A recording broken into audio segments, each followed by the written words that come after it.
హే సిరి, నేను సినిమాకి వెళ్ళి వస్తాను, జాగ్రత్త.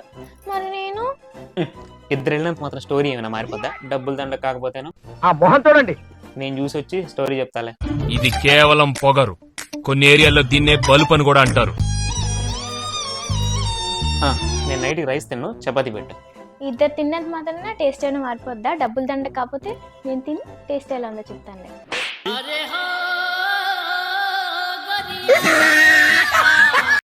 ఏ సిరి, నీకు ఎన్నిసార్లు చెప్పాను నా వస్తువులు ముట్టొద్దని? అది మాట్లాడుకు. ఏంటి నీ షెడ్యూల్ తెలీదా? ఈ టైం నాకు ఎదురుగా కనిపించకపోతే అలా కాదు, పెట్టిన చోట ఉండాలా లేదా? ఎంత ఇరిటేషన్ వస్తుంది లేకపోతే. సర్లే, ఎక్కడ పెట్టావు ఎంతకి?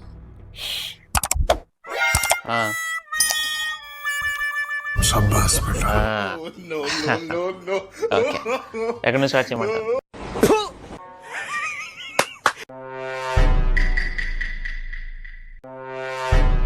ఎక్కడికి వెళ్ళారు? చెప్పకుండా ఎందుకు వెళ్ళారు? టైం ఎంత అయింది? అయినా ఎందుకు ఇంత లేటు? ఏంటి attitude? My life, my rules, my attitude.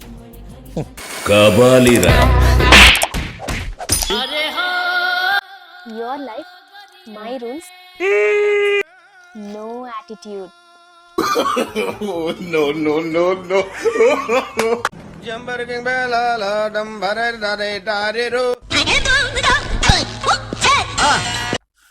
అల్లా, నేను చెప్పేది జాగ్రత్తగా విను. నేను ఒక హ్యాకర్ని. నీ ఫోన్ ని హ్యాక్ చేసా. ఇప్పుడు నీ పాస్వర్డ్స్ అన్నీ నా దగ్గర ఉన్నాయి. అవునా?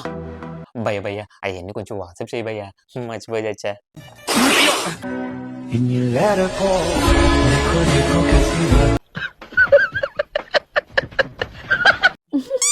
సిరి, పడుకున్నావేంటి? ఇల్లు క్లీన్ చేయాలన్నావుగా? అబ్బా, నాకు చాలా నీరసంగా ఉందండి. లేవడానికి కూడా కష్టంగా ఉంది. ఆ క్లీనింగ్ ఏదో మీరే చేసేయండి. అక్క, పాపం సిరికి బాగా నీరసంగా ఉందంట. షాపింగ్ మీరు ఇల్లు వచ్చేయండి, మేము రావడం కుదరదు. అదేంటి, మీరు ఇంకా రెడీ అవ్వలేదా? తొందరగా పదండి, షాపింగ్ టైం అవుతుంది కదా. ఏంటి బాబా అన్న, ఇంకోసారి అన్న. షాపింగ్ టైం అవుతుంది కదా.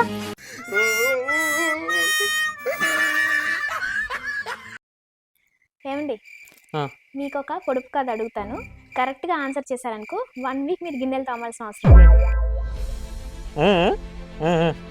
మన ఇంటి బయటే ఉంటది, కానీ లోపలికి తీసుకురాలేం. ఏంటది? ఎదురింటి గీత. ఖతం, బై బై. ఆలోచించి ఆన్సర్ ఇవ్వాల్సింది. రే, సిగ్గులు ఎదుర పిల్లని దగ్గర భయపడడానికి. నీకు విషయం తెలుసా? మా ఇద్దరి మధ్య ఎప్పుడు గొడవైనా ముందు తనే వచ్చి మాట్లాడితే. అంతెందుకు, నిన్న మోకాలు నిలబడి బ్రతిమలాడిద్దిరా.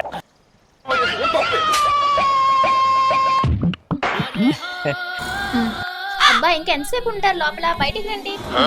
కొట్టనని చెప్పాను కదా, ఎన్ని పనులు ఉన్నాయి. గిన్నెలు తోమాలి, బట్టలు ఉతకాలి.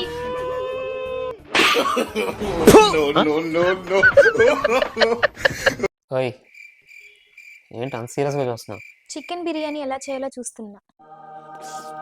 సూపర్. ఏంటి ఇంకా చూస్తున్నావా?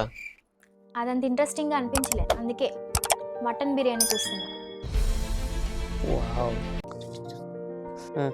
ఇంకేం చూస్తున్నావు పిల్ల? ఆకలేస్తుంది. ఆ రెండు నాకు నచ్చలే, అందుకే మండి ఎలా చేయాలో చూస్తున్నా. ఈ రోజు లంచ్ లో కుమ్ముడే. ఇంతకు ఏం చేస్తున్నావు? ఆలు ఫ్రై. ఖతం, by by, Tata, good bye. ఆ క్షణం నా చేతిలో కత్తుంటే వాడి బాడీ పంచగుట్ట శ్మశానంలోను, నా బట్టల చెంచలు కూడా జైల్లోనూ ఉండేది. నువ్వు చూడటం తప్ప పొడిచేదేమీ లేదని మాకు అర్థమైంది. ఈ రోజు నా భార్య యొక్క గొప్పతనం మీ అందరితోని షేర్ చేసుకోవాలండి. ఖచ్చితంగా చెప్పి తీరాలి. ఎందుకంటే తను దొరకడం నిజంగా నా అదృష్టం. నన్ను ఇంతలా అర్థం చేసుకునే వ్యక్తి ఈ ప్రపంచంలో తను తప్ప ఇంకెవ్వరూ లేరండి. భార్య ఎలా ఉండాలి అన్నదానికి తను నిదర్శనం అండి. నన్ను ఎంతలా అర్థం చేసుకుంటుందంటే నా ఇష్టాలకి ఎప్పుడూ అడ్డు చెప్పదు. నాకు ఏం కావాలన్నా తనకు ముందుగానే అర్థమైపోతుంది, అన్నీ అరేంజ్ చేస్తుంది. ఇది చెయ్యి, ఇది చెయ్యొద్దని ఎప్పుడు చెప్పదండి. నా ఫ్రెండ్స్తో బయటకు వెళ్తానా, అడ్డు చెప్పదు. అర్ధరాత్రి దాకా తిరిగి వచ్చినా కనీసం అడగదు. నాకు ఏది ఇష్టం లేదు అన్నీ తనకు తెలుసు. అది కొని పెట్టండి, ఇది కొని పెట్టండి, అక్కడికి తీసుకెళ్ళండి, ఇక్కడికి తీసుకెళ్ళండి, ఇలాంటి కోరికలు ఏవి కోరదండి. అరే, నా కోసం తన ఇష్టాలను ఎన్నిటిని త్యాగం చేసిందో తెలుసా? ఇంకా నా భార్య గురించి చెప్పాలంటే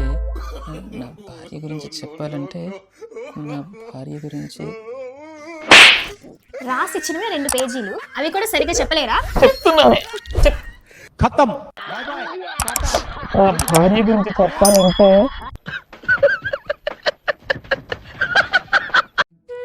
బాబోయ్ నిద్ర వచ్చేస్తుంది. అచ్చ బాబోయ్, ఈ సిరి పడుకుంటే నాకు నిద్ర వచ్చేస్తుంది, లేపితే లేవట్లేదు. ఏం చేద్దాం? ఐడియా. సిరి సిరి, ఏంటి? మనం ఇంటికి వెళ్ళాక రేపు ఒకసారి మా అక్క వాళ్ళని భోజనానికి పిలుద్దాం అనుకుంటున్నాను.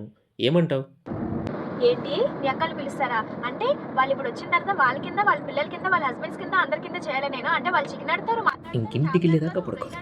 అవన్నీ వండి వడ్డించి వాళ్ళ కింద గిన్నెలు తోమి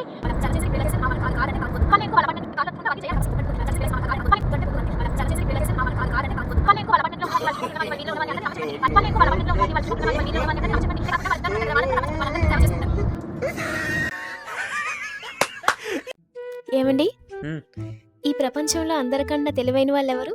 ఇంకెవరు? అత్త మామయ్య. కరెక్ట్. ఎలా చెప్పారు? చాలా తెలివిగా నిన్న నాకు అంటగట్టారుగా.